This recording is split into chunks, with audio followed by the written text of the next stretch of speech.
Miarabatsika rehetra mpanaraka ny pejy ialana tsiny feo fa anatin'ny tsy fahasalamana ny raharam-pirenena moa tsy miandry marary zany fa tsy maintsy atrehina foana. Faly miarabatsika rehetra mpanaraka ny pejy isaky ny asabotsy alina le fandarana zay akafizinareo carte sur table arak' zay hoe carte sur table zay de hoe andao atao mazava ny resaka zay ny dikany fitenitsika hoe andao anao carte sur table ka fifaliana ho anay gardien de la révolution solonay sy mostanina teny eto ny mandray reto vahinitsika ireto atao hoe vahiny tsy vahiny satria mpiara-mitolona zany ireo zany tena kianja izahay taty ambadika nanoana an'izy ireo koa tao anatin'ireny fotoana mamaivay reny ary mbola miara-mitolona hatramizao eo amin'ny alalan'ny foto-kevitra indray amizao tsika miteny zao zao vao nisy ny fotoana ahafahana mifanasa sy miresaka tsy misy hoe antony manokana akory fa hasard du calendrier zany vazaha efa koa moa ny hasard fait les bonnes choses koa za vazaha ka de fifaliana ho anay ny mandray anareo amy rahalahy zay mpiandraikitra voalohany tsindrina tsara ireo ny mpiandraikitra voalohany GNZ Madagasikara be de be moa ny milaza azy hoe GNZ sy ny sisa ny sisa fa izy ireo no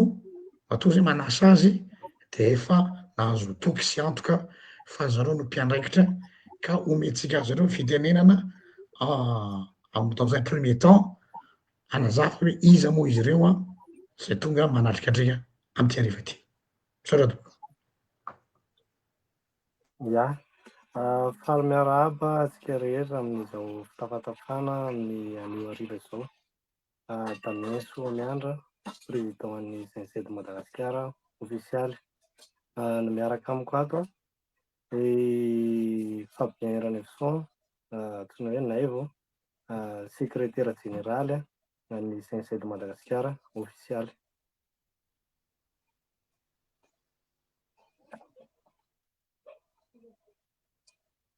Faly miaraba président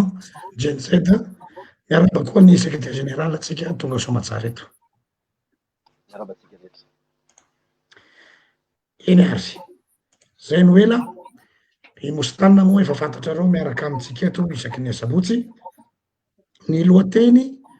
izay banjentsika androany izay niarahantsika nahita hatramin'ny maraina dia lohateny noho ny toetra raha-pirenena amizao fotoana zao tsy inona zany fa ny resaka géopolitika hazavaina kely amitsika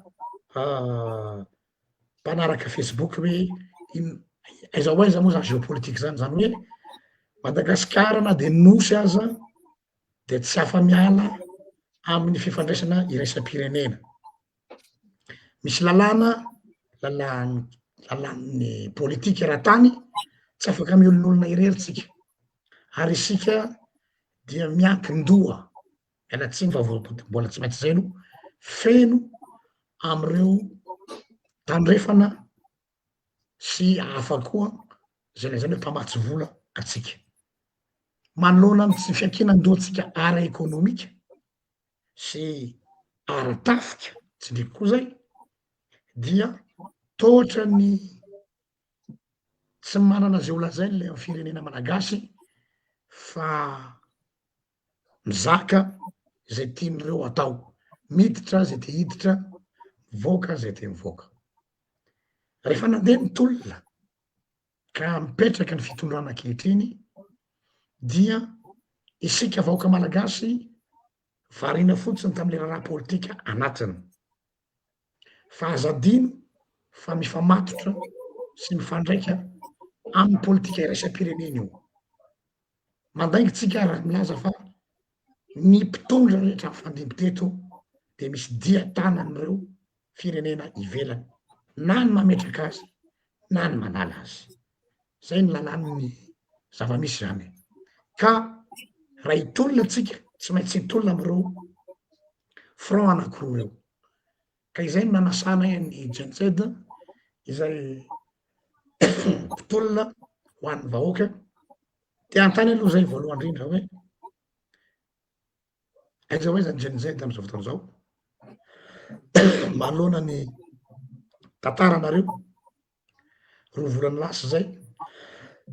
telo volany lasy zay zafady angoaka mba tiana fantatra hoe izy le jenizay tena isy entre guillemets manahoana situation jenizay tam'izao fotoana zao soratotoko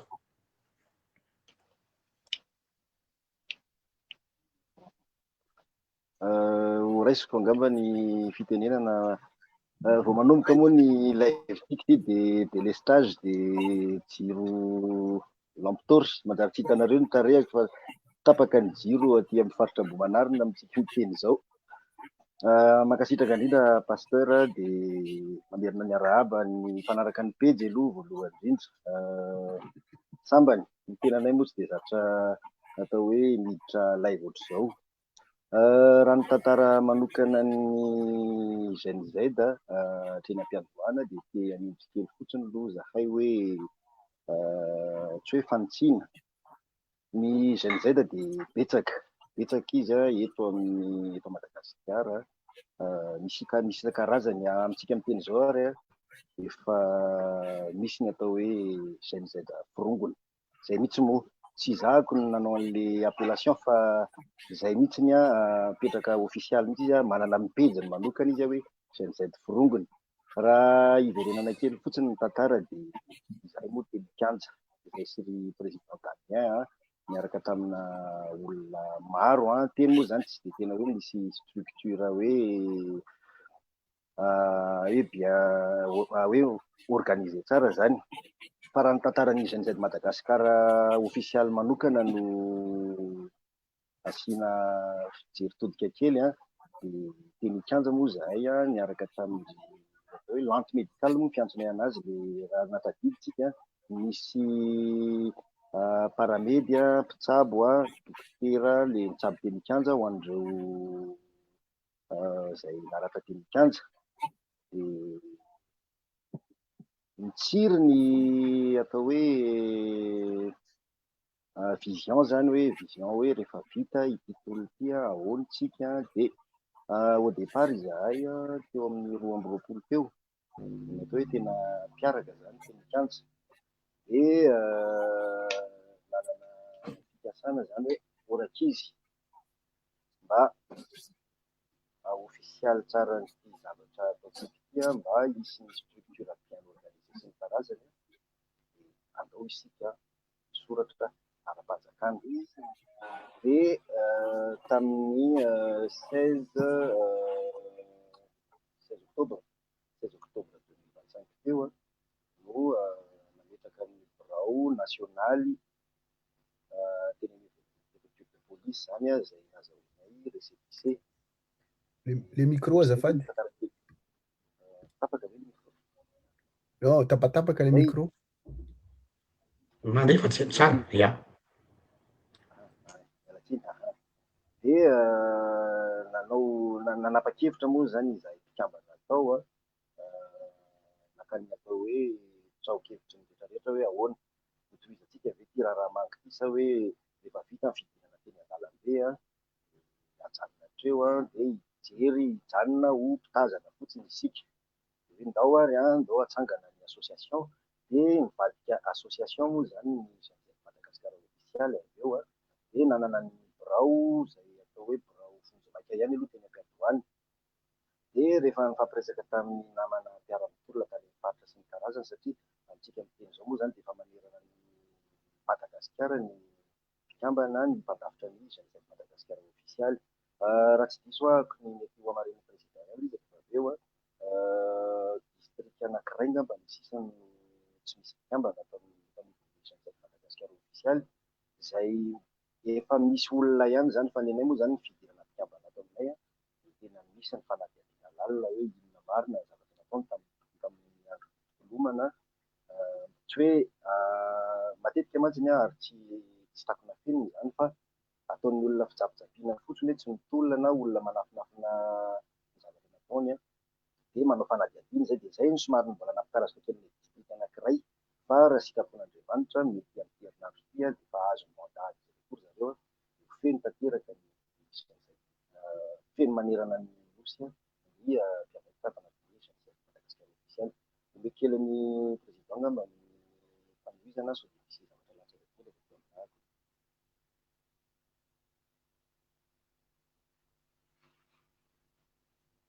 hoe andameny fiterana ia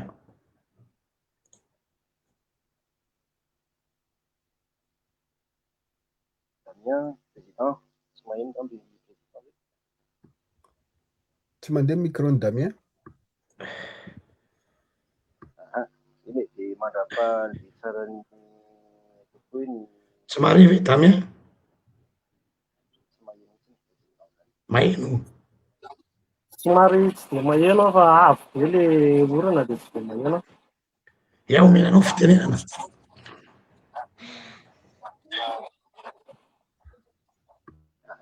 Eny e dia zay ny atao hoe tantara kely CNZ Madagasikara ofisialy tena niarany tolona tamin'ireo ataoko hoe entité rehetrarehetra izay efa miforona ankehitriny izao. Hitanisa maromaro misy GNZ ao GNZ Ankatso fanenanteny kanja teny daholo izay mianakavy dia eto tiako tsivina teny fotsiny ngamba hoe tsy zahay akory ny sanatry ny vava tsy mitony tena hoe izahay ny tena atao hoe GNZ izany. Zay kosa aloha tsy tony tena satria le GNZ ny mouvement satria raha hiteny zao hoe izay ny GNZ dia manahoana zany ireo GNZ Maroc tsy izy zany ireny fa ny zavatra tiana tsangina fotsiny dia tolona zay nanomboka tamin'ny 9 septambra ary mbola mitohy manena ny tolona hatramin'izao. Mankasitraka. ia misaotra tompoko somary ambanimbany ny feotsika ho izy mpanaraka ato tsy fantatro hoe problème ana micro ve omenany Damien ndraiky mba ny fitenena raha maheno anay izy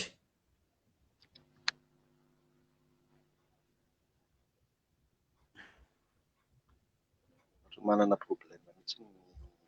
appareil président zany. tapaka mihitsy Aleo tohizantsika ihany zany le izy bon resiko ny fitenenana pastera misaotra aloha tamin'ny tanorany tsika malagasy zay masaha miseho miarahaba ny mpijery rehetrarehetra. Raha jerena zany na tonga isika androany nisy tanora nanatona antsika miresaka satria matetika miverimberina averimberin''ny olona matetika hoe ahoana nareo diaspora nandafy tsy misy sur terrain ahoana ny tolona dia io ny tiako tsindrina hoe ahoana ny hevitra nareo GNZ amin'izany fomba fijerin'olona sasany izay midiscrédité ny tolona zany. Ianareo zao ny tanora ianareo sur terrain dia inona nanosika anareo mbola mijoro androany satria za tsy teny hoe ianareo rery fa be dia be moa ny olona ny fandray taloha ny tanora ao efa nahazo toerana ao efa nahazo promesse dia androany anareo mbola sa mijoro miaraka amin'ny GDLR hoe aleo zay mbola hanohy tolona hiaraka aminareo inona ny antony manosika anareo amin'izany mba tiany mpanaraka tiany olona ho fantatra sao dia mandeha manko ny resaka avy aveo hoe ny vidy olona ny GDLR ko manomboka mividy olona tsy matsy aleo tsara zavatra mazava. Ya ho valiko izay fanontaniana izay. Ny tolona tsy vitan'ny hoe olona hita maso ihany fa betsaka ny zavatra ao ambadika ny tolona anankiray. Misy ao ny tsy maintsy amin'ny lafin'ny communication tsy hita, misy ao ny lafin'ny ara-bola, misy ny ara-pitaovana, misy ny ara-kolona. Izany hoe ny olona rehetra zany tsy azo negligena mihitsy hoe tsy nitolona ny olona iray na teto toerana izy na tany ivelany, fa matoa izy miteny mahasamilaza hoe izaho anisan'ny nitolona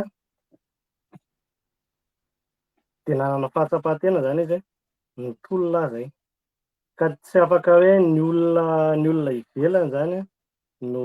hitsara ny zavatra zay fa fahatsapan-tenan'ny tsirairay no milaza hoe za nitolona. Am'izay ihany dia tohizako kely hoe inona zany le foto-kevitra mbola maharesy lahatra anareo mampijoro anareo androany amin'izany fitolomana zany, iny zany le foto-kevitra tianareo mbola hiarahantsika dia mbola angatantsika amin'ny vahoaka malagasy hoe zao ny zavatra notakianay zao zavatra marary amin'ny malagasy nefa mety satria manko le matetika fanakanana aty aminay hoe zay mikritika foana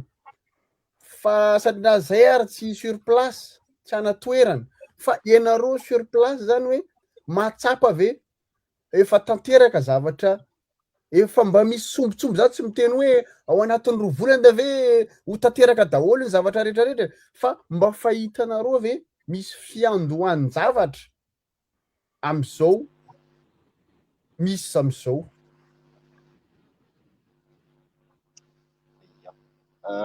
Resaka kely angamba ny famarinan'izay fanontaniany namana Mostanina izay. Eto tiako tsingina kely aloha kely an'le valim-panontanian'ny président teo isaorana manokana eto ary tadidiko tsara ary tsara ho fantatry ny vahoaka malagasy fa marina hoe isika teto an-toerana no teny kanja fa iny tolona iny raha tsy misy ny fandraisana anjara ny diaspora rano sy vary zany ny vahoaka malagasy teto an-toerana sy ny diaspora tany ivelany. Raha tsy niaraka ireo ny fandrimborindreo tena tsy tonga ary tsy nipetraka teo amin'ny toerany teo ireo mpitondratsika ankehitriny ireo. Dia ny amalikelan'ny namana Mostanina izahay moa amin'ny balizy na arofanina ny ZZ Madagasikara ofisialanay izay dia izahay kosa aloha dia tena masampiteny rehefa misy zavatra mety ataon'ny mpitondra tena mitehaka izahay ary tena atao ahoana kosa moa efa misy zavatra ohatra hoe tsara vita ve dia tsy mba omena dera ve ohatra ny ezaka natao fa kosa rehefa misy ny zavatra tsy mety na hoe mitady irona ny amin'ny lalana tsy tokony ho izy dia izahay tsy maintsy mijoro. Ary ankehitriny ny teny namana Mostanina teo hoe misy ny namana sasany izay efa nahazo toerana mangingina, misy koa namana sasany moa teny hoe haka paozy kely io samy manana ny fomba fitolomany tsirairay avy fa ny tiako teneniko fotsiny dia izao hoe tena eto aloha mahitsy amin'ny teny mbola tsy vita tenina mbola tsy vita ny tolona be dia be ny zavatra mbola tsy mandre araka izay fanarahana izay mbola mampijoro anay eto. Ary raha tsy haivina aloha eto tonga manay teny kely izahay no nangataka tamin'ny hoe fiorana nareo satria ny teny Mostanina teo hoe sao dia hoe mitady audience dia mividy olona tsy atoko izay zavatra izay dia efa vocation an'izay ZZ Madagasikara ofisialy tsy any am-piandohana hoe ary vocation an'izay ZZ rehetra ary izay nitolona mbola manana izay valeur izay hoe tsy voavidim-bola izay dia namanay avokoa izy io. Ka ho an'ireo namana izany izay efa nahazo toerana araka ilay teneniko teo ina moa mety hirariana fotsiny ngambany hoe rehefa tonga ao amin'ny toerana izy dia mba hitondra marina any amin'ilay atao hoe fanavaozana fa tsy sanatrian'izany kory ny hoe tonga ao amin'ny toerana dia angina dia hanampy an'ilay mpitondra ihany koa rehefa avy eo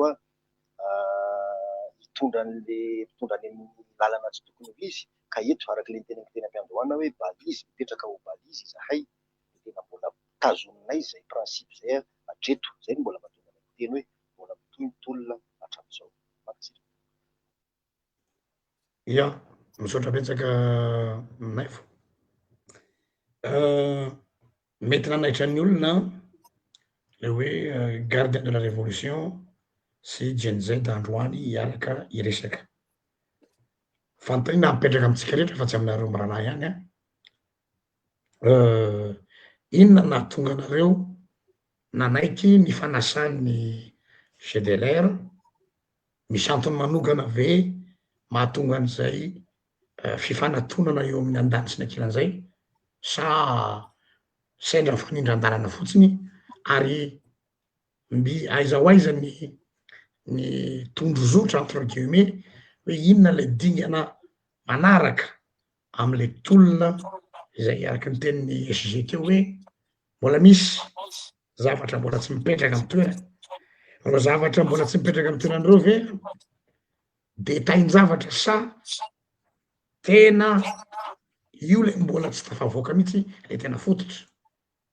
Zay zany a ho atsika rehetra moa fa tsy ho anareo GNZ rery. Ya. Nahatonga anay nanaiky an'ilay fanasana de satria mitovy le tanjotsika amin'ny farany. Ina moa ny tanjotsika ny resaka fahaleovantena ny Madagasikara, zany hoe le tena hoe fahaleovantena tena izy a, na ara-toe-karena io a, na ara-politika io a, na ara-ngovo a, na ara-tsosialy io. D'accord. De oui, tohizako kely ihany mitovy amin'izay tenen'ny présidente zay. Misy miteny moa ato hoe ambany kely de tsy maintsy ataoko an'izao le micro-ako. Isika angamba ny alohan'ny ataoko hoe ny aonana tsy maintsy nifampitreky kely ny ataoko hoe ny parcours ihany. Za manokana de mijery ny pejinareo be dia be ny fomba fijery mitovy. Mino koa zahay fa matoanareo nanaiky hoe fandaharanareo zahay tsy maintsy mba nitreky kely ihany koa nareo fa tsy hoe zay te hiditra vahiny ohatra hiditra, fa ny zavatra tena hitako hoe hitovizana zany aloha de misy tanjona tena hitovizana ao tanjona vavana hitovizana. De faharoa manarakaraka an'izay nahatonga anay ihany koa hoe resy lahatra hiditra vahiny même na ny slogan-nareo na ny atao hoe na ny teny hoentinareo ary hoe gardien de la révolution. Inona moa révolution an'inona ataontsika eto resaka fondation. Zay zany ny tena hoe antony ka hatreto aloha teny teo pasteur hoe ampahany sa tsy de mamenatra loatra no miteny. Za tsy miteny hoe tsy manao mihitsy ny fitondrana, aloha hazava tsara ny resaka fa tsy ampahany fa tena mbola ny ankabeazany tena mbola be dia be mandeha any amin'ny stockplace. Tsara tompoko. Misaotra anareo mirahalahy nasa miseho androany satria raha azoko tsika tsara ane de za anisany miaro foana ny olona any amin'ny tanàna hoe aleo tsy voaka, aleo tsy avoaka eto amin'ny video fa inareo nasa mijoro androany tena ankasitrana mihitsy ny fasahianareo androany, tena misaotra betsaka ho anareo. Maninona moa itenenako zany ary asongadiko manokana zany fisaorana zany tsara ho fantatra ny vahoaka malagasy fa tsara ho fantatra ny tanora be dia be ao Madagasikara. Tsy ireo ihany zany ny GNZ fa nisy ihany teo aloha ary anisany misy ihany any amin'ny androm-panjakana le nahazo toerana efa nifandray taminay foana taloha fa izy moa ny tenentsika teo matetika zay manao video eto mitodika amin'ny tanora matetika. De ny tanora moa somary mafampana zay de rehefa mahazo promesse zay de adino le tolona fa reto tanora tonga androany na sanseho zao aoka tsapan'ny vahoaka malagasy fa tena mijoro reo amin'ny hevitra ny takiny, tena mbola mijoro reo ary mbala marary am'zareo ny zavatra marary amitsika vahoaka malagasy. Ka io no todiko amin'ny vahoaka malagasy hoe raha mbola misy tanora sa mijoro ohatr'izao aingany okare mba hifampiaro atsika. Zay le firaisan-kina angatahana eto isan'andro satria misy antony tenenako an'izany. Antony voalohany hoe fantatratsika ny zavatra mandalo a Madagasikara. Raha sanatria aloha ny anahako ataoko mialoha, raha sanatria nohon' izao fisehoana zavatra miseho eto resaka mandeha eto amin'ny Facebook moa ny any anjehana raha pitso afaka pitso ny tanoratsika okare isika ijoro satria matetika indrindrandrindra nareo mpanaraka miteny eto hoe inona ny dingana manaraka, inona ny dingana manaraka, ny dingana manaraka tompoko tsy afaka andeha raha tsy misy firaisan-kinatsika. Zay kosa tsy hitondra ny olona anay na ny olona mitolona zay foto-kevitra iarahana ho any amin'ny abatoara sanatria na hoe andao tao sorona ny tanora okare tsy am'zany ny tena takiany GDLR ny gardien de la révolution. Zay no natonga le gardien de la révolution satria marary aminay ireny tanora zay nitondra mavesatra zay namoy ny aina de androany anefa zao ny zavatra mandalo eo amin'ny firenena ohatrany natao omaly adiny tsisy tsony fa hoe zay zao mitondra eo avelao zay nytianay nefa le tanora zany mbola atao fitaovana androany misy tanora foronina atsangana atao association zao hoe androany izy ato rapitso izy vato tsy haiko de andao fanomana fifidianany de ary koa mbola misy tanora toano afa mila atao an'izao okary zalahy efa natao fitaovana foana ny tanora nanomboka tany 1975 zany révolution malagasy zany de 91 2002 2009 mbola tsy leove za mo sarotro amiko hiteny amin'ny zalahy reo hoe mpanao politika satria io manko manimba zavatra tsy hoe amiko ry zalahy tsy mpanao politika mihitsy fa opportuniste en politique arriviste en politique zany tena marina satria olona mpanao politika zany no volavolaina tamin'ny fanaovana politika. Ny fanaovana politika tompoko dia ny fitadiavana tombotsoa ho an'ny fiarahamonina fa tsy ho an'ny fitadiavam-bola. Matetika veriko eto hoe ny fanaovana politika tsy famelomantena, tsy fanaovana business. Rehefa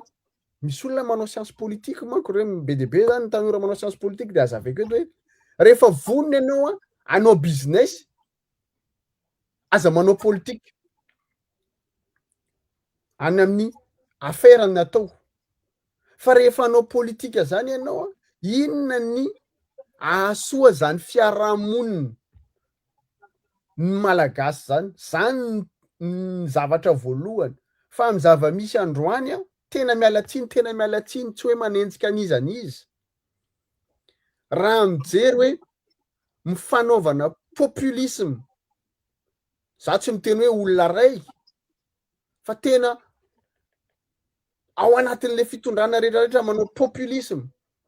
Eo moa mody manao miady ary de misy manao miavana aty de misy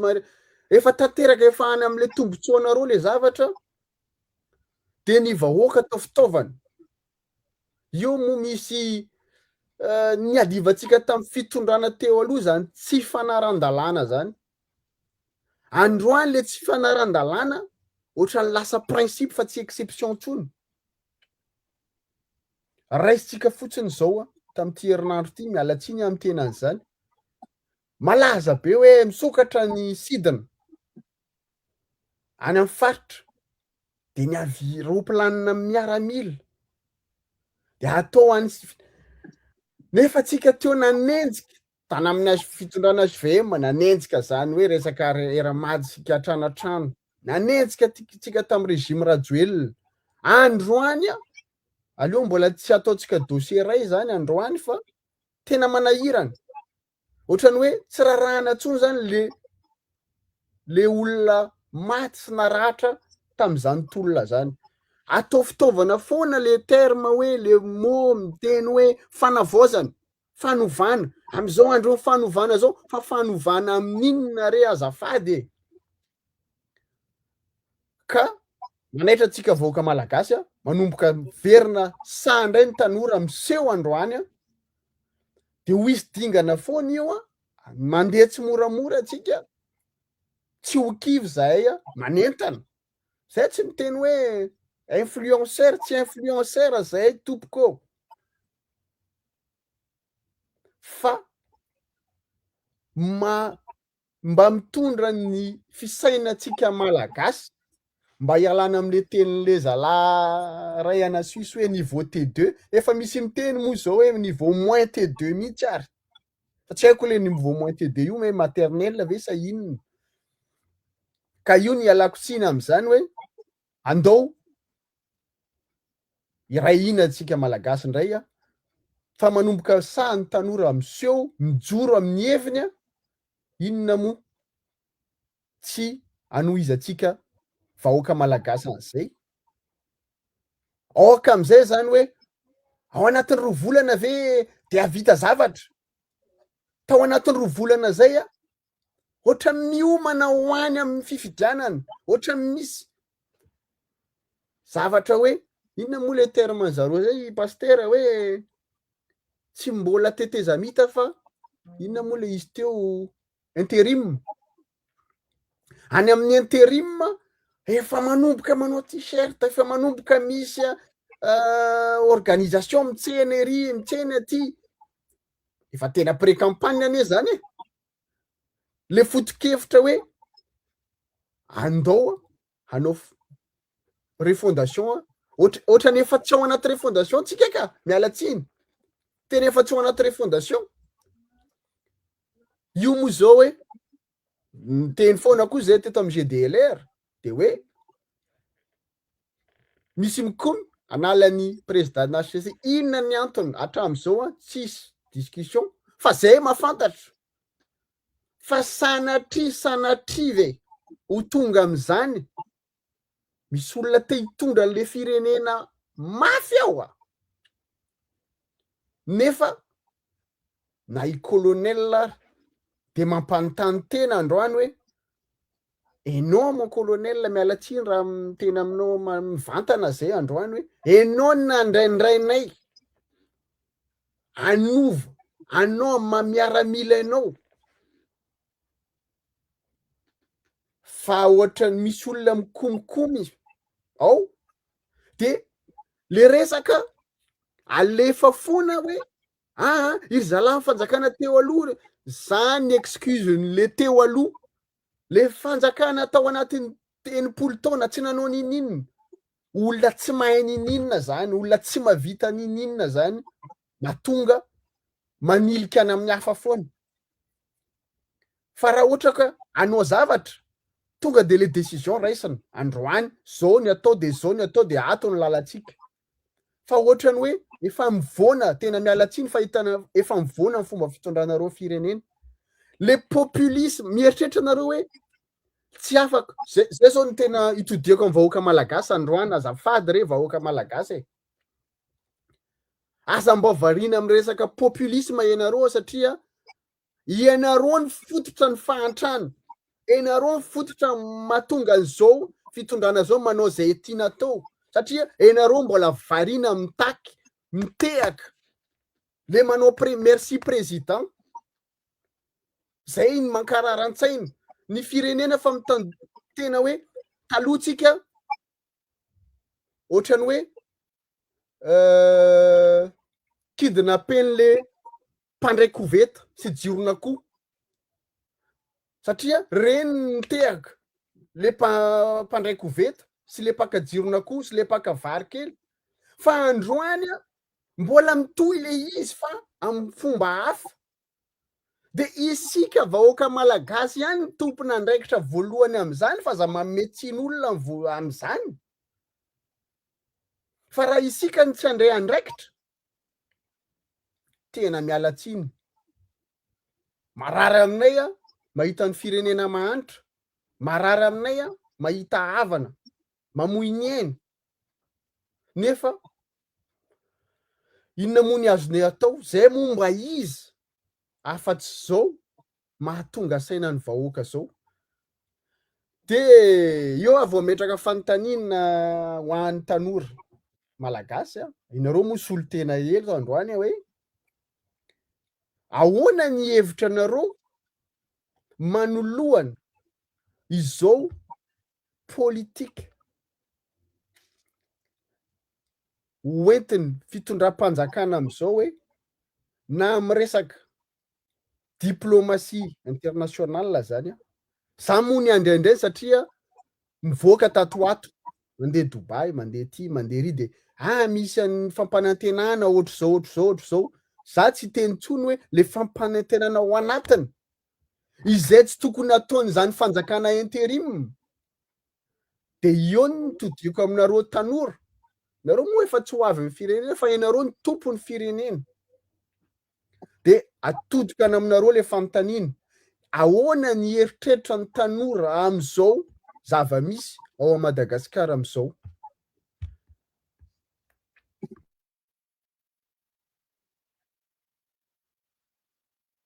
aiko azova aminareo ny amaly a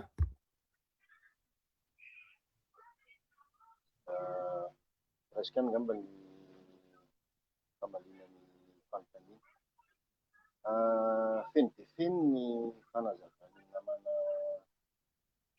tanina teo ahito moa zany de mbola izay ny mbola antony ijoroanay ary tena tsy menatra izay no miteny hoe mbola mijoro noho le tsy fandehana zavatra marina mihitsy zany nisy zavatra kely somary nisarika kely ny saiko ny tenen'ny namana mostanina teo raha manao lecture tsotra na manao ataoko hoe fijery tsotra na izahay ary zahay manokana miresaka foana rehefa misy ny fidiana ao amin'ny Madagasikara ofisialy de asa hoe takatry ambany be azafady hono le feo ambany be le feo naivo le réseau ako aty mihitsy koa somary ratsiratsy fa ny tena moa aty ambanimbany vohitra aty de nisy zavatra nisarika kely ny saiko ny tenen'ny namana mostanina teo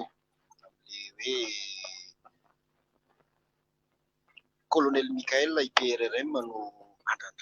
nandrandraina ary na izay teny Kanja ary tena ranomasy isan'ny tsy latsaka tamina hitan'ny colonel Michael ny teo amin'ny 13 mai tena hoe feno ny hafaliana ankehitriny ohatrany na izay ary rehefa mivory ao amin'ny CNZ Madagasikara ofisialy de mifanakalo hevitra eo zahay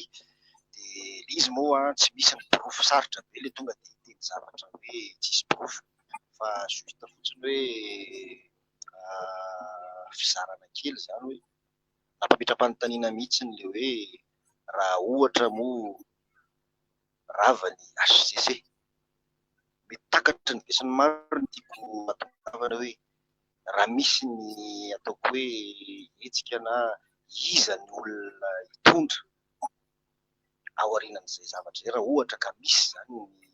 ataoko hoe ny manipulation eto amintsika moa resaka manipulation politika tena enjana be sarotra be zaho tsy hiteny hoe inona le izy fa mety rehefa misy ny proof sy ny karazany de tenenina eto ihany resaka amin'ny position anay tanora indray mbola averiko foana hatreny am-piandohana de mbola averiko foana izay ny mbola mampijoro anay mba ho ary fanina araka ny teny am-piandohana hoe izahay rehefa misy mety ataon'ny fitondram-panjakana de mitehaka izahay rehefa tsy mety kosa ka manohitohina ny fiainan'ny vahoaka malagasy izay tena mahamenatra ankehitriny satria tena efa tena mahantra loatra tena izay atao amin'ny CNZ Madagasikara ofisialy man de tena mitakosina amin'ireo atao hoe tena olona fadiran-dovana ny fotony ary tena mihaino ny etaetan'izy ireo zahay fa de tena hoe de manontany izahay ahoana ihany ty zareo moa miteny ahoana ihany izy ty rakizy nareo ve de tsy mba afaka niteny an'ny président hoe mba ataovy azao de ezaka foana moa izahay manazava tanindrazana zany hoe arak'ilay teny namanao tamina teo hoe 2 volana 2 volana 3 volana fa niliniliko eo moa hoe teo 12 taona tsy navita za moa zany efa lasa tany arina fa ny position anay dia mazava sy mahitsy hitondra ny tarainan'ireo vahoaka ireo hatrany zay ka raha mbola misy hoa tsy mety ataon'ny fiainam-panjakana eo zahay joro zay hiaro ny tombotsoan'ny vahoaka malagasy ary zay ny mbola mahatonga amin'ny tenanay hatramin'izao hoe mbola tsy vita tompo mbola mitohitolona mety misy teny latsaka kely hafa mety président ngamba mety ihany fa ny resoko koa mantsy somary ratsiratsy tena miezaky miaino ako fa tena tapatapaka ilay izy fa hoe kely ny président ngamba ny toy am-pamalina ny fanontaniana. Misaotra tompoko. Damien. Ya, ny fitondrana aloha amin'izao fahitako anazy dia mifantoka bebe kokoa anatin'ilay fampitoniana ny resaka politika alohan'ny fifidianana. Nefany misy ny olana satria lazame ohatra misy fitombony ny fahalemen'ny fatokisan'ny vahoaka anankiray zay dia ny fandraisan'ny olom-pirenena anjara anatin'ny fiainam-pirenena lasa hita ny eniena ilay izy ohatran'ny hoe misy hita kely zany misy olona hita hoe lasa tsy mahatoky an'ilay fitondrana ny joro amin'izao nefany nandrandraina ny andrandrana io daholo zany ny tany an-kanja hoe hiverina hito hitsangana hito fitondrana amin'izao hito anarina an'ilay tsy nety rehetra teo aloha teo nefany mbola betsaka ny miahiahy amin'ny hoe ahoana ny mangarahara ahoana ny kolikoly ahoana ny fitsinjaram-pahefana zavatra zany lasa mibahana ao anatin'ny sain'ny olona amin'izao dia izahay moa araka ny voalazan'ny SG teo mijanona ho balizy zay hatreto raha misy ny zavatra tsy mety dia miteny zahay raha misy ny zavatra mety dia miteny ihany koa zahay hoe mety zay. Eny ary amaly kely amin'ilay fanontaniana napetraka ankoa ho ana manokana mazava ny resaka matoa tafaraky hatrizay dia mitovy ny tanjo ary raha nandritra n'ireny tolona teny amin'ny kanja reny dia niaraka taminareo zay ny araka ny tenin'ny SG misy ny diaspora nanoana tafiditra tao anatin'izany ny GDLR io moa tsy fiteny ny zavatra natao fa mba ho fantatrareo fa maninona no miseho amin'izay ary tsy resaka fifanohanana lojistika ihany fa hatramin'ny stratégie misy namanareo sasatsasany ifandray tsy tapaka taminay tamin'ireny mamay be reny fa raha natao ty video androany ity dia ho anehoana amintsika vahoaka malagasy hoe matoa nisy ny faharavan'ny fitondrany Rajoelina na ho inona lazain'ny olona dia noho ny Gen Z zay ny réalité zay satria nahoana tsy hoe zareo mafy be tsy hoe zareo mahay zareo satria mpianatra fa ilay image incarnen'ny Gen Z dia ny hoe rupture totale amin'ilay système teolo zay no nanaitra ny olona tsy nisy fofona politika mihitsy fa tena réaction spontanée les citoyens raha nijery ny profil ny olona nilahatra tamin'ireny tena kanja reny zaho isan'andro nalalaka misy olona tsy mbola nanao grefy hatramin'izay ny ainany teny misy hatramin'ny ray aman-dreny be fa antitra hitako teny misy olombe ataontsika hoe olo manakaja teny zay tsy hitanao hatramin'ny 91 ary tsy hitanao tamin'ny 2002 tsy hitanao teny tamin'ny 2009 fa tena kianja tamin'ity 2025 ity traduction an'izay ho anay misy zavatra nandrasany malagasy tao révolution tsy hoe fandrodanana ny rajoelina ihany fa révolution occasion nao reny ho an'ny Madagasikara hoe hanova tantara tsy hoe hanova za zany tsy de d'accord hoe hanova zajanova miala rajoelina sy foromo de zay ihany ary zay le erreur mijanona tamin'ny rajoelina nefa ny foromo mbola ho daholo ozytsika et c'est pas fini raha mbola osytsika hoe ny forongony fotsiny le système mbola ao za zany mahita amin'ny saina tsy miangatra tsy miova le système fa ny olona no miova donc ça sert à rien zany misy fiovana fa tety no miova fa ny système tompoko de tena mbola tsisy miova de itenareo ankajereo reny perquisition ary reny fisamboran'olona ary reny fitsarana aloha reny à deux vitesses ny décision am'ireny nanasa vahiny zay teto tamin'ny sabotserina madame Adèle nilaza ny problème ny jirama nametraka fitarainana mihitsy izy hoe aizany zao sao zao tsisy miresaka ny fitondrana surtout ny ministère en justice tsy sambotra ny reny fa ibomba sahanareo satria mampakatra ny taux de popularité anareo ny iza koa reny petina olona efa lany pilina reny de normal fa raha sahanareo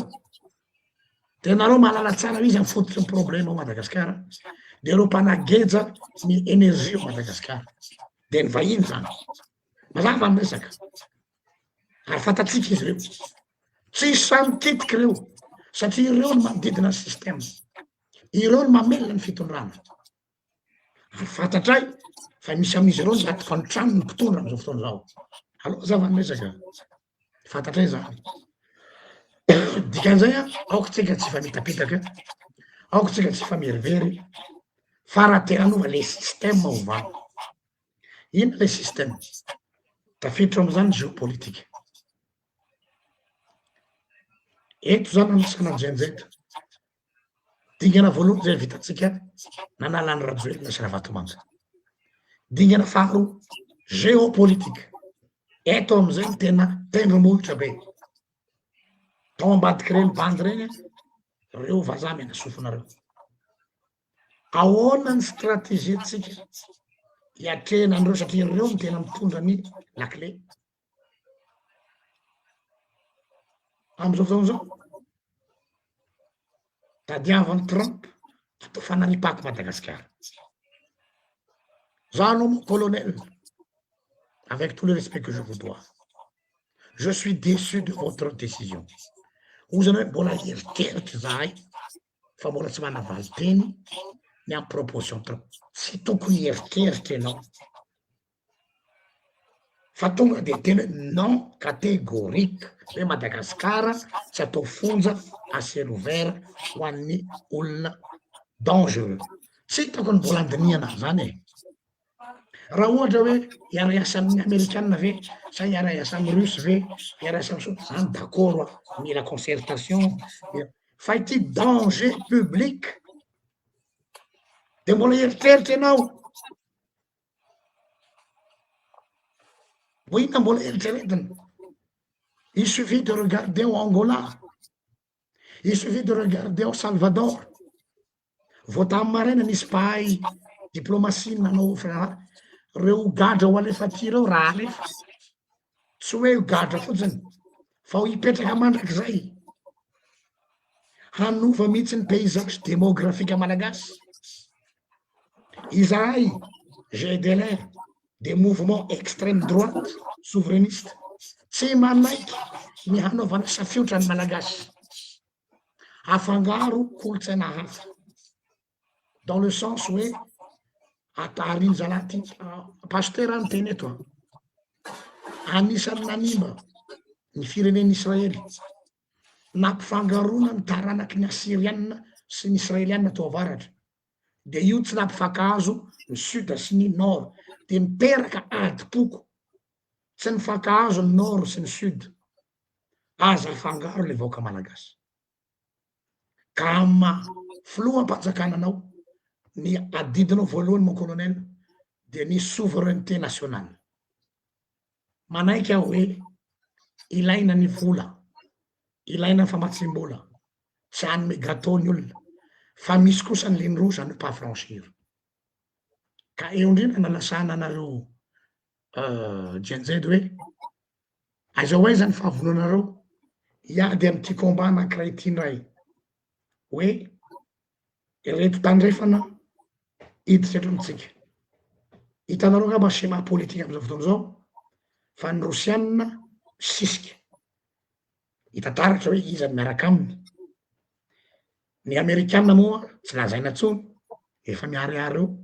frantsay moa de milaza azo tompotrano sy ny hery hafa ho anareo jenjed manokana aizao aiza ny ametrahanareo ny tongotrareo manoloana an'ireo hery vahiny milaza iara-iasa amitsika ary aona positionareo ny amin'io fanapahan-kevitry faniriany Trump hanao Madagasikara ho fonja ametrahana olona maloto mbola tsindriko tsara fa misy manary roatra hoe fanao ny tany ane mampiatrano réfugié tsy réfugié reo fa gatra tadiavina atao aty réfugié zany fantatry ny dikany mitsoponenana fa misy ady ary mitsoponenana fa nisy cataclysme naturel sisy adala akory ka aniditrano fa olona tsy ilainy zanahany de atsipiny aty amitsika fanaripako ka mba te halala position-nareo jenjed zay manoloana zay atao hoe ingérence extérieure zay ve ny sandan'ilay rano sy jiro nitolomanareo teny akanja satria mety hiteny fitondrana io ary le jiro sy rano jenjed fa sandany andao ary amazenga ohatra asina fonja be ho an'ny amerikanina zay tsy azotsika hidirana andao ary ambovombe andro hoe omena tany ho an'ny amerikanina asina fonja zay tsy azotsika kasiana ny teny teto aho tamin'ny tapabolana fa nisy gasy ny jovavolombely misy faritra amin'ny lala maka mazangay tsy azo ny gasy atolony nefa tsika tompotany satria misy vahiny ohatrany con tsy fantatra hoe izy reo de fisaika anatona le gasy de hoe raha teo velona aza manatony zay le zavatra mampatahotra hoe tompony mangatakatantsika ary pira lavitra no zavatra mety hitranga ka tsy haiko hoe ahoana ny hevitra reo miranany am'izay zao raha tompoko lalina de lalina le fanontaniana ho an'ny enti ngamba de ataoko fanazavana tsotra ho takatry ny rehetra na ny filazan'ny pasteur anazy teo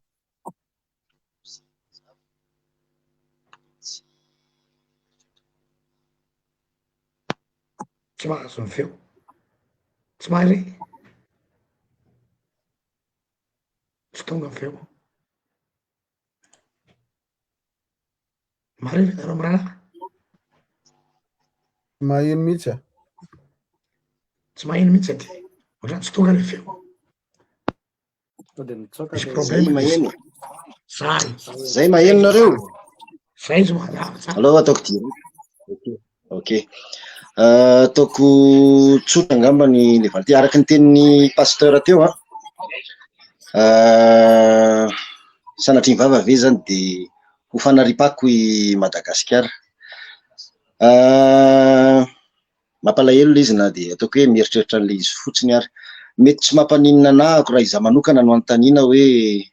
alefa tiry Mark Zuckerberg ary Elon Musk mety naizaizainy izy ary mety handray anazy amin'ny fomba manetriketrika ery amin'ny aéroport Ivato fa raha fakin'olona kosa ve amiko manokana zany ary za mihitsy manantena fa ny jenjed sy ny ataoko hoe mpiara-mitolona rehetra mety hitovy fijery amiko hoe fakin'olona ve amiko zany araka ny teny pasteur tsy mila eritreretina tena tsy mila eritreretina ary raha izany zavatra zany ohatrany vao may raha manosika sahady lay ampipoana hitrotra indray raha sanatry ny vavaladiny lela ka anaiky an'le izy PRRM de mety lasa asa aleo tonga angamba de teneniko mivantana eto le izy hoe lasa tonga de mitondra teny amin'izy satria mampietsi-po be zany zavatra zany hoe fakin'olona ve no ampidirina eto amin'ny fireneko. Marina, aleoko miaritra amin'ny jiro sy rano tapaka mandritry ny taona maromaro toy izay hoe raha izany no takalo, satria amiko zany azo lazaina tsotra ohatry ny karazana sanatria izany hoe chantage ve, zany hoe tsy afaka ny androso zany Madagasikara raha tsy hanariana fako ohatra. Tena mazava sy mahitsy ngamba ny fomba hoentiko hiteny amin'ilay izy, ka amiko manokana tena tsy azo ekena ny zavatra ohatran'izany. De amin'le resaka hoe géopolitika sy ny anona ny tenen'ny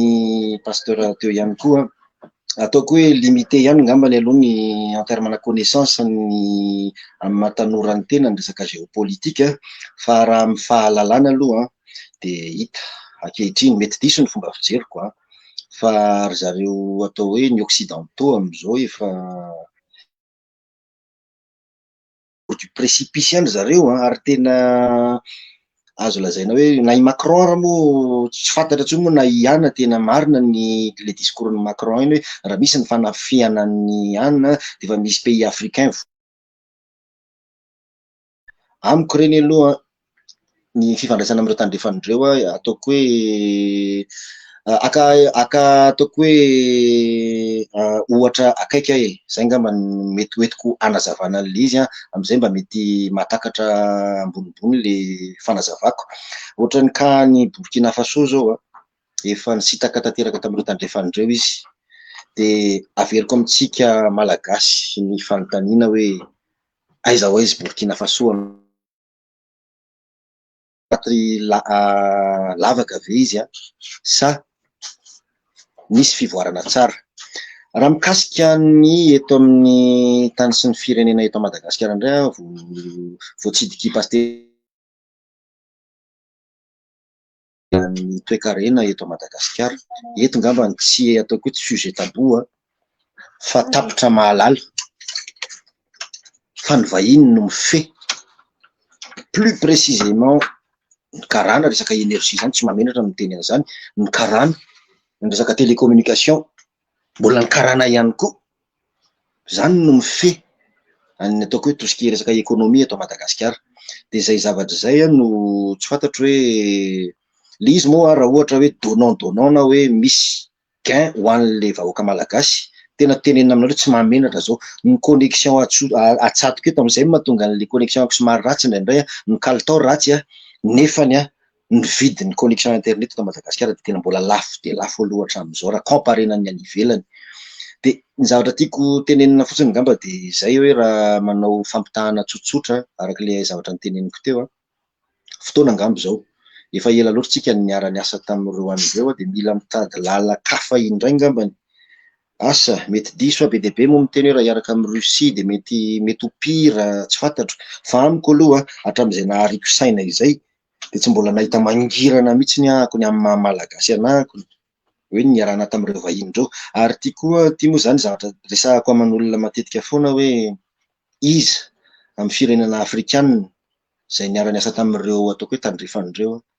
mba mandroso, fa de tena ao anaty fahantrana fahadiran'ovana foana hatramintsika miteny zao. Ary mihitsy manantena fa eo le teneniko hoe zay rehefa misy zavatra mety na ataoko hoe tsy hoe mety zany fa ataoko hoe mifandraiky amin'le fomba fijerina GNZ Madagasikara ofisialy ataon'ny colonel Mikael ho an'ny firenena de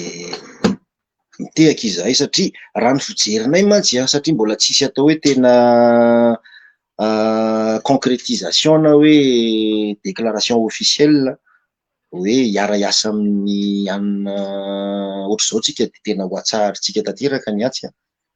fa ny zavatra tena tiako atongavana zany de hoe ampy zay le fanaovana tsinitsinina ny vahoaka malagasy ataon'ireo tandrefandreo amintsika, sy manarak'izay koa eto an-tanindrazana ny fanaovan'ireto vahiny eto mba teny kely fotsiny mety tonga mantsy de ohatrany hoe lasa antisemita be ako raha ohatra tonga de teny hoe za manana namana karana teraka teto Madagasikara, teraka ataoko hoe niaraka ny lalao de tena mitovy fomba fijery aminahako ary miteny mihitsy hoe izahay ny le sozizinay vo tsy mitovy daholo zay ohatra ny Madagasikara ihany ozy izy misy foko maromaro zay ozy izy de misy karazan'olona maromaro fa reo ozy izy tena marina mihitsy zany teny lisan'izany hoe reo olona reo mila jerevana akaiky, ary ny tena mampalahelo nefa ny ankehitriny de raha ny feo mandeha ataoko hoe ny fahamarinany ngambany ataoko hoe 9.9 isanjato de miara-miasa sy miara-miasa akaiky zany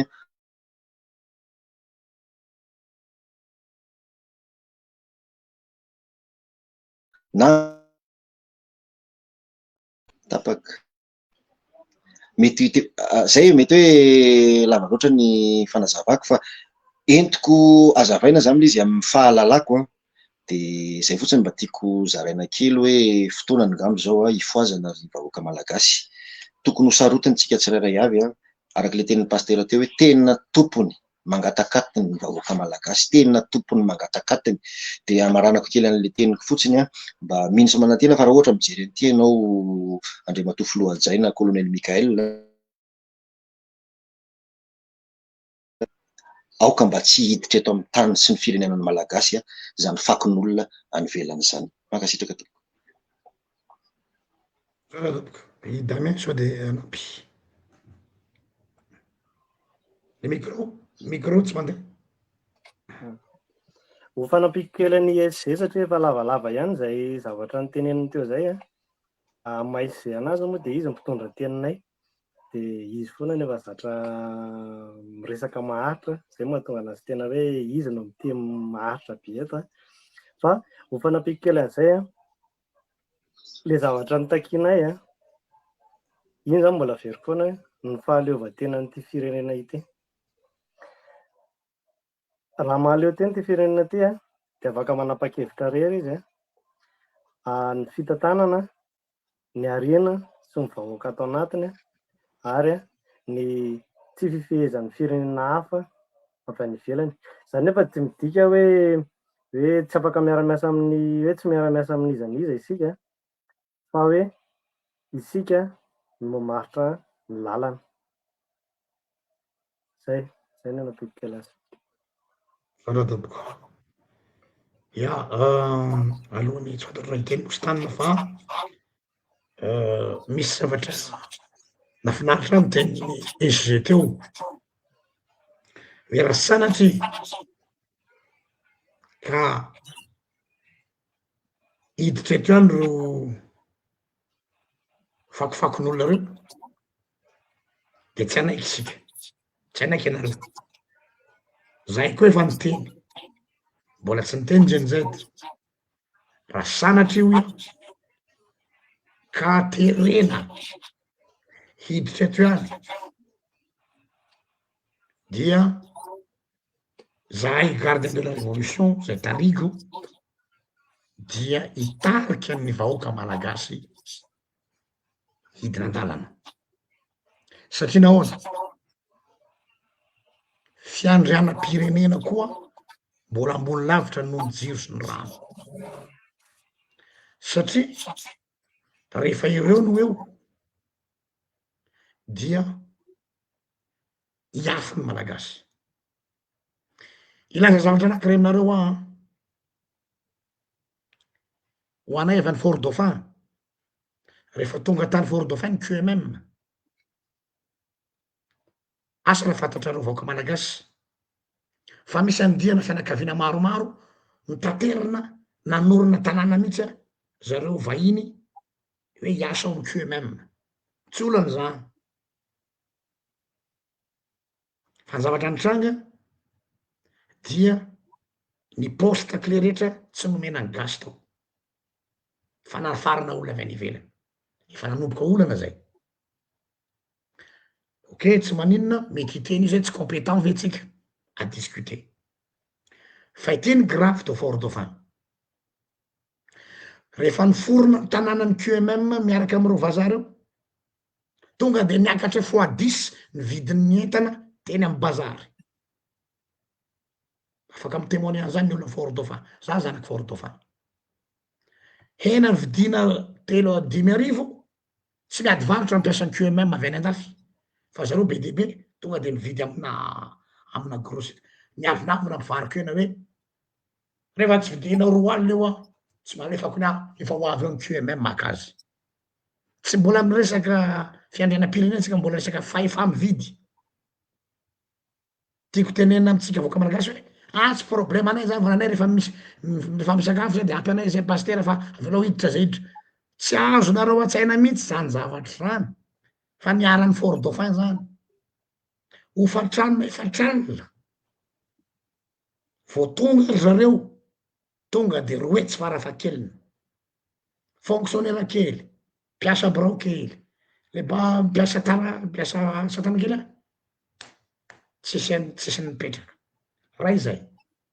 Faharoa manarakaraka an'izay nanao port mitokana zareo hoe hitaterana any tsy fantatro tsony le zavatra tanterana nakany iny de lazaina hoe fasy mainty fa pastora namako miasa any ambany vola Fort Dauphin nahita maso fa nitaomina hatramin'ny volamena zay tsy ao anatin'ny contrat tsisy contrôle ranomasintsika moa mibanaka be lasa koa iny. Roa zay. Fahatelo ny mpanjono ny mpindrono langouste sy ny sisa tsy afaka nanao tsony tao Fort Dauphin fa hoe ty zone protégé satria tsy tiany zalahy ho hitany atao ao ohatrany base tuliar io io fa miverina le izy any tsy adala ny tuliar miady amin'io satria voisin ao akaiky eo Fort Dauphin ny fahafanteoany nanaovandranazy hatramizao. Ny lafiny aretina tsy resahana tsony. Ny tanàna voaterina kisaka satria misy faritra hoe ovidi zao nisy hatramy kiborin'olona kibory zay aminay fasana saika nitrongisina bulldozer pour vous dire vaoaka malagasy aza varimbarina hoe nanay tsy diranay zany nanay rehefa misakafo ny sakafonao mihitsy no vo eo satria tsy maintsy misy tany ho sedena ho any zareo aveo misy faritra tsy azotsika hidirana de zareo manana ny lalanany sy ny sesa be dia be. Tiako tenenina hoe raisy zany dia misaotra anareo jenjej zany efa manome toky anay fa anatevin-darana anay fa zahay dia tsy anaiky an'izany fa sanatrisy zany satria tena fatin'olona amy fiainan'olona mahatsiravina ny trano eo tsy resahana tsony izy reo olona reo terroriste ve reo mpanao aferana rongony ve reo sy ny sisa zanatra rehetra zany tsy tenenina tsony. Donc réalité zavatra teneniko eto fa tsy hoe ahiahy. Fort Dauphin laboratoire ahafahantsika maminavina zavatra hitranga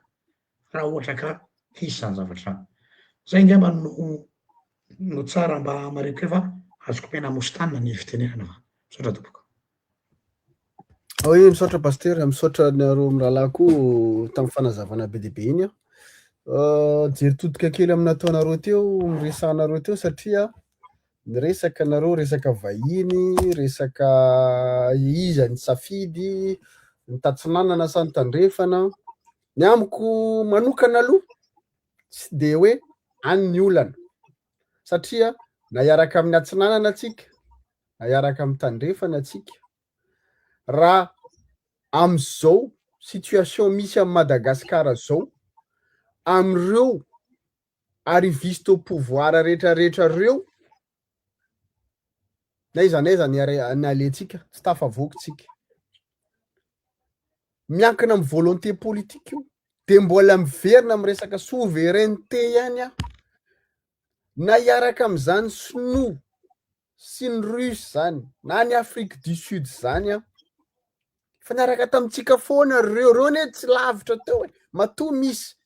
ambasady ny russe ngeza be ao Madagasikara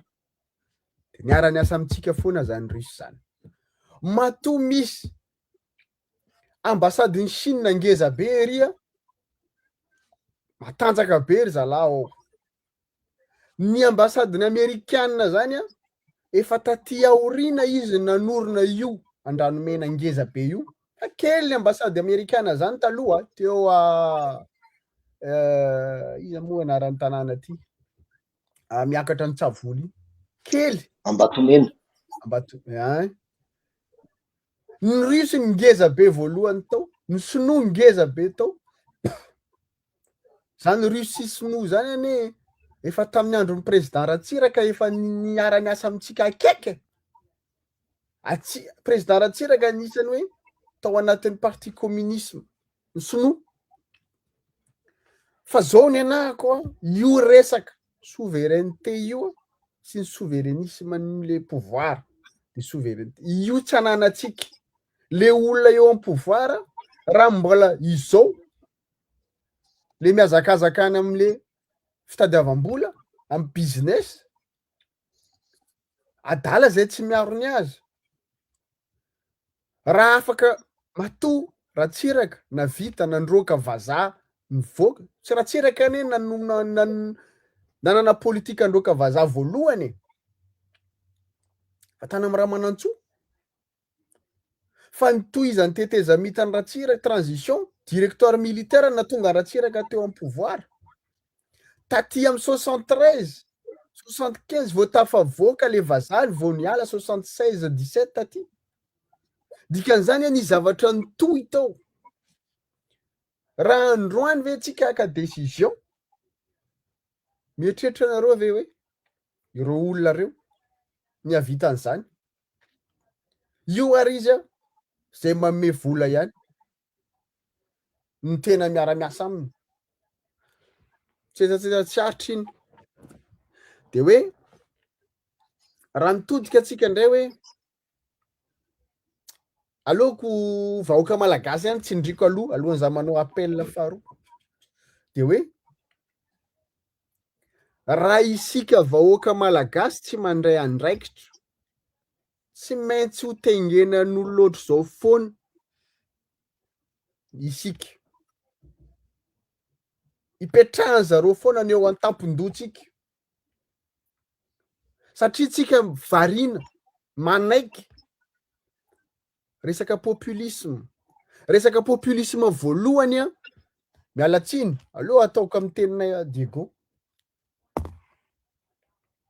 atsika avy avaratra matetika atsika ataon'olo fitaovana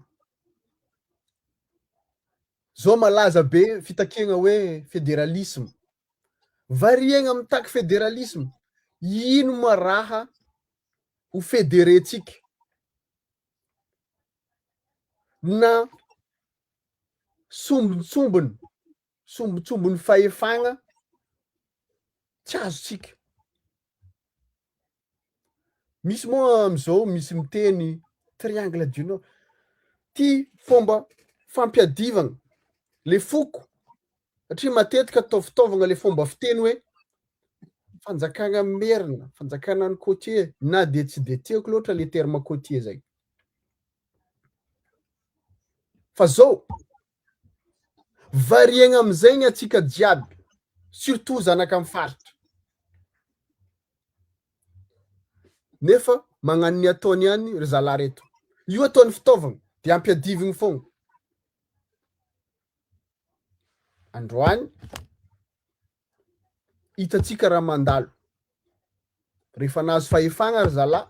aiza misy délestage indrindra eto a Madagasikara am'izao any avaratra nefa ny any avaratra maro mpianatra maty mihoatra ny tagny amin'ny faritra hafa navy taminareo tao reo nizara golombary pour 500 personnes de miteka atsika ravoravo fa ninambary mino za fa le vary natapitra anareo jusqu'à farany volagna ty so miady an-tragno anareo miady maire miady député avy amin'izy iza ny ambadika an'ireo atsika variagna le raha essentiel ny tokony hiadivana tsy adivanareo io miforogna entité miady fédéralisme zegny nefa le ady fototro tsy haiko na tsy azontsika le teny gasy le ady fototro ny adivana ao nareo mikonokono fédéralisme le zavatra ho fédérentsika ary tsisy le état nation tsy mipetraka efa tsy teneniny ntsony moa hoe le mahazo fahefagna magnano abus de pouvoir abus de fonction abus de droit zay managna droit kely zegny atsika hoe mila mitandrina efa misy fampiadivana samy malagasy io fogna zany le formule hoe tsy faly ry zalahy manko nazontsika amy sisiny fitondrana aza adala miala tsiny mitena an'zegny aza magnary jery aleo tao mazava koragna way atsika triangle du nord ary tsy ao agnatin'izany fitondrana zegny am'izao avoailika tsy ohatry zao fitondrana nisy triangle du nord zegny miala tsika tsy resaka mampiady foko na mampiady fiaviana toute vérité n'est pas bonne à dire fa isika atsika mety atao fitaovagna isan'andro mba tongava saigna am'zegny matetiky le tsy managna atao le mpanirakiraka ataony zalahy côtier de service de atsika samby atsika fo mifagnambaka zay le termenareo fampiasaiko hoe le côtier de service na de hoe tsy fanjakany mera tianareo tenenina zay fa mieritrereta ihany zalahy mieritrereta ihany miala tsiny raha niteny zay satria mivoaka ny groupe isan-karazany forona daholo ty entité fa tsy haintsony foronina daholo ny adala sy eny rehetrarehetra ty ampiteneniny mba miresaka populisme oka zay oka mijaly ny vahoaka sahiragna ny vahoaka tsy nisy fitondrana nagnamia fampanantenagna karaha fitondrana teo aloha zay fa miverigny zay am'izao le fampanentenagna tsisy tsy hita ary atsika indrindrandrindra atsika le nsehoseho nandeha nianatra nahita fianarana kely zay tegna mbaka namagna fogna rehefa misy intereny kely eo magnano koa io fitondrana io zao io tsy maintsy vita magie de arakaraka ile izy miazakazaka mitady solution tip top de lasa tsy magnara-dalàgna lasa mitombo le corruption lasa mitombo le fahantrany malagasy de io atsika iafara rehefa lasa lavitra ane ty corruption sy le fagnambakagna sy populisme ty nery zalahy tegna iafara amin'ny ady ane ny atahoragna aminazy ty iafara amin'ny ady rehefa iady ve izy io ny tiako atongavana efa intelo am'izao pastera miala tsiny fa intelo am'izao any manao antsoavo aleoko manao antsoavo amin'ny institution militaire aleo tsy teny hoe miaramila fotsiny am'izao fa le institution militaire satria raha miresaka miaramila de mbola misy colonel ty de ry de mpanakarena foana zalahy de miakatra de mahazo trano amy karana de izay fogna ny mandalo eto zay matetiky manahirana rehefa hoe arodana io de iza ny apetraka eo fa maninona mo miazakazaka am'le hoe iza ny apetraka eo tsy maintsy songonan'olona de tonga le karana tiako ny ahitsiko satria raha efa miresaka karantsika de ohatra hoe karana ao Madagasikara nefa le karana tena mpanabotry firenena eo amin'ny 4-5 famille 4-5 famille io ve ny teibeko ny rehetrarehetra fantany ny fahefany satria maninony fantany hoe le olona le arriviste tonga eo amin'ny pouvoir voavidiny fantany zareo ny anoanany de ino ny ararotiny de atsika am'izay rehefa aveo mivoaka ny vary igony voaka ny koveta gaga ianareo satria nareo mitehaka aleo mba tenenina am'izay pastera rehefa mba misy vary ohatrin'iny de aza tonga aza raisina tsy tonga isan-taona ane du 1er janvier au 31 décembre le vary inona moa raha inareo an'izany mba ho tonga am'le fikomina ara-tsaina aloha atomboyana amin'ny fikomina ara-tsaina retompoko ajanono anareo indrindrandrindra any amin'ny fiarahamonina zay hitanareo maka zavatra tonga de kiany satria reny sokajin'olona reny mandray zavatra de mitehaka noho le atsika sarababe vahoaka le ankamaroan'ny vahoaka tsy miteny fa miteny fotsiny hoe faly ary fa nahazo varigony ray ry de nahazo jirona ry de nahazo kovety ry de mitehaka tena manao tonga de teneno ana fiarahamonina mihitsy any atsika nitsy an'le izy rehefa tsy avy any ambony avy aty ambany atsika nitsy an'le izy hoe enareo vendrana enareo mikidina pe vahoaka malagasy any amin'ny 25 millions efa 30 millions moa tsika am'izao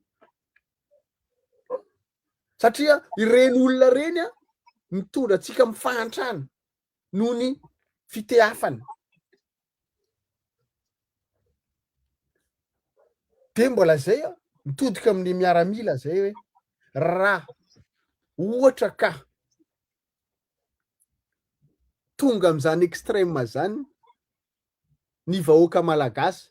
mbola misy manamboninahitra mbola misy miaramila ataoko hoe inona mo terme teneko anazy intègre ty tanindrazana ve ao Madagasikara tena mikatsaka ny zavatra katsaitsika rehetrarehetra io ny souveraineté-ny malagasy zany souveraineté zany tsy hoe namosy tany na pastera hitady toerana zay ary teto efa nangataka efa niandra efa ray volana zay hoe ory zalahy ataovinareo directoire militaire any io de diovinareo sehatra ravany daholo na toko politika tsy maninona raha zany ny atsara zavatra inona ny ilana ny toko politika raha zao ny ataony mitehaka de manao merci président mialatsiny fa tao anatin'ny toko politika taony na lehibe anahako fa raha tsy tonga tsy tondra vokatsoa any firenena zany andao ravana daholo andao anomboka 0 zay vao miainga ny 1 2 3 satria ny ankamaroany antoko politika na ry zalahy manao politika am'izao na association be de be miforona miandro vola avy am'le 2 aria fitondrana de eo mijano eo fitondrana de maka vola aria ty aria de omena an'iny de miloe hôtel de manao déclaration de mandoha vola amy journaliste de mitehaka daholo de iny foana ny ainan'ny malagasy ny firenena mielatsaka ao andavaka tsisy fanovana zany eo za azoko affirmeko androany tsy misy fanovana zany ao Madagasikara am'izao famitana daholo io aloha mazava tonga de aloha tao direct satria ao anatin'io fanjakana io ihany misy entité maromaro te hitondra te ho filoha daholo de samy manome kodikody samy manao fikany de zay le nitenentsika hoe aleo tonga de miaramila zalahy vonona izahay iara-iasa amin'ny namana be de be atya andresy lahatra hoe rehefa tonga zany fotoana zany ahoana ny tsy azahoana hoe mampatahotra sanction inona vitatsika zany tsy resaka sanction ny atao ampitahorana amin'ny malagasy am'izao mo tampotampoka eo misy tsy matahotra sanction ndray fa mikonokonina rava ny HCC anao an'izao efa prévisible ane le izy fa sarotra fotsiny teny satria mbola manangona proof zahay zay ny tena marina fa misy andro ao avoakanay daholo io zay moa ny ahako androany pasteur de tsy haiko hoe mbola misy fanontaniana ve sa nina fara napetrako amin'ny tanora ty de tsy ametraka tsony miala tsiny raha ohatra ka rapitso afaka pitso tena mampiseho ny malagasy hoe ny ankamaroan'ny malagasy hoe leo mitady fanovana tena izy. Mbola vonina ve ny tanora, mbola vonina ve ny Gen Z, za tsy teny YX sy ny tarany, ianareo ny eto amin'ny masina eto androany, mbola vonina ijoro ve ianareo rapitso anambatra hery iady, ataontsika hoe anomboana anazy hoe iady aloha eto, ataontsika hoe amin'ny resaka digitalisation sy ny tariny ity manko tany foana ny nanomboany hitanareo korotana ny Iran, zany dictature tena hoe dictature matanjaka be zany. Hitanareo ny tana Syrie. Ahoana ny tsy ahaizantsika mampiasa an'ity tambazotra tseratsera ty anomanana an'izany? Mbola vonina ve ianareo tompoko ijoro hiaro ny tombotsoan'ny firenena sy ho an'ny malagasy ary ny tombotsoa ny ianareo sy ny hoavinareo? Ny anahako de misaotra betsaka atsika. Ia, efa maraparantsika apiko zay fantaniny zay hoe nisy tenin'ny présidence G hoe zay de balise. Ok, raha azoko zany de hoe observateur ny tena vocation ny Gen Z. Nefa raha tsy diso koa nisy fotoana nareo acteur ihany koa miditra an-tsehatra rehefa hitanareo misy tsy mety. Atraiza le limite ma observateur anao fotsiny hoe balise, satria mety ho zay zany fitondrana zay hisy tsy nizao hoe farapitso hoe non Gen Z ane reo bande akamy miteny fotsiny reo mamoaka communiqué de milamina ndray de ohatrohatry misy ara-pitarika sasany tamin'izy ireo efa tsy hita trace tsony fa tsy haiko. De aiza le limitinareo amle le balise sy le teneny mositana teo hoe rehefa inona no tsy haiko dépasser les bornes ve filazazà tsy hijanona maha observateur tsony. Zay ngamba no sady amarana antsika azy de omena anareo mbaralany fitenenana.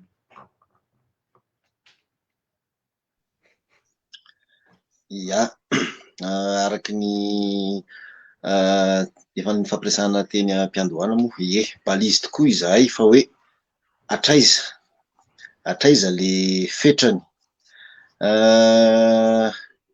Misy fomba fitenitsika zay moa hoe rehefa tena hoe rehefa andohalika ny ranombarina hoe leombonanana, tsy mitsahatra miteny zay amin'ny mahabalizy anay zay aloha, miezaky ny manitsy any amin'ny lalana zay tokony hizorana. Ary mihintsy manantena koa ane zahay fa colonel Mikael zany olona misaina, olona filoham-panjakana izy mihintsy manantena zay fa tsy izahay tanora kely reto indray akory de hoe sanatry ny vava higuider anazy, fa amin'ny mahabalizy anay sy maha observateur anay zay kosa nefany de adidinay satria izahay tena mitakosina akaiky amin'ny vahoaka malagasy. Ka rehefa misy maharary an'ireo vahoaka malagasy ireo inina tsy inona de voatery tsy maintsy mitrotry izahay. Le fomba fitroarana angamba no ataoko hoe mety misy mahasamy hafa azy, asa mety amin'ny alalan'ny ranto ve eo amin'ny pejinay ohatra, mety rehefa tena tsy enona mihitsy fa tena mbola mitohy le zavatra, mety azo eritreretina ho sous condition le zavatra. Raha ohatra ka tanteraka ny fitakiana mizotra makany amin'ny tokony ho izy de mihintsy manantena. Ary izahay na ifidinana eny an-dalambe io ary tsy sanatry ny vava tsy hoe fafinaretana tahotra neny ainanay enikanja tahotra ho an'ny fianakavianay de miteny foana isan'andro tamin'ny andron'ny tolo ireny mba mipetraha tsara rehefa sao de matimaty foana eny marary eny maheno an'izany zavatra zany fa ny tiako tenenina fotsiny amaliko mahitsy an'le izy nisy fampifondronana mpanao gazety zay nataonay tao amin'ny salle dox ataoko hoe herinandro roa tao aorianan'ny nomination ny PRRM dia nisy mpanao gazety zay no niteny hoe tamin'ny fanondraina prime ministre aloha le izy tamin'izay fotoana izay, tamin'ny fanendrenan'ny prime ministre Iersalamy, hoe raha ohatra ve ozy izy ka tsy mifandraika amin'ny fangatahan'ny GNZ ny prime ministre apetraka eo dia vonona ve ianareo ozy izy hidina an-dalambe. Tsotra ny valiteninay tamin'izay hoe eny, na tonga any niteny hoe eny dia nametraka kritera maromaro moa zahay hoe raha ohatra kosa le izy ohatra hoe asa Tsay Christian II ve ohatra mipetraka teo, na ohatra hoe olona akaiky ny Andry Rajoelina ihany ve ohatra mipetraka teo, na olona Vatomanga ihany ve ohatra mipetraka teo. Zay zavatra zay mbola misy polemika be mantsy tany fa tsy ivelana antsika intsony satria efa voafetra koa ny fotoanantsika, fa ny tiako tenenina fotsiny dia hoe ny GNZ Madagasikara amin'ny mahabalizy anazy sy amin'ny maha observateur anazy dia mipetraka amin'izay aloha izy, fa kosa rehefa ilaina hoe dernier rempart ny fidinana an-dalambe fitakiana dia tena teneniko marindrano eto fa dia vonona amin'izany foana ny izahay GNZ Madagasikara ofisialy manokana aloha ny tsindriko eto, dia misy ihany koa namana entité maro efa vonona amin'izany zavatra zany. Izany zavatra izany akory ny tsy midika hoe andeha hidina izay rapitso, raha ohatra kosa ve moa mirona any amin'ny lalana tokony izorany lay atao hoe refondation, tsy filambotsiary kosa ve nenay ohatra ho raha ohatra hoe hidina eny an-dalambe zahay, fa kosa rehefa tonga any amin'le tena hoe tsy mety mandeha any amin'ny tsy izy, mihoatrin'ny inona izy, mihoatrin'ny zavatra tokony ny fanarahana sy ny karazany hoe tena manitsakitsaka ny ataoko hoe fiandrianan'ny firenena aloha zany mazava ho azy hoe manao tsinitsinina ny fitakian'ny vahoaka, manao tsinitsinina ny fitakianay izay nanasoranay an'le mpitondra teo aloha, dia mbola manome toky ny vahoaka malagasy izahay fa tena mbola vonona nitondra ny etaetany ary tsy tsahatra mihitsy raha mbola velona fa dia hiady ho an'ny tanindrazana izay mahasoa ny vahoaka malagasy hatrany. Mankasitraka tompoko. Damien. Famotinako azy, ataoko teny fohy ilay izy. Rehefa mbola tsy misy ny fahaleovantena dia mbola eto foana izay, mbola vonona izahay.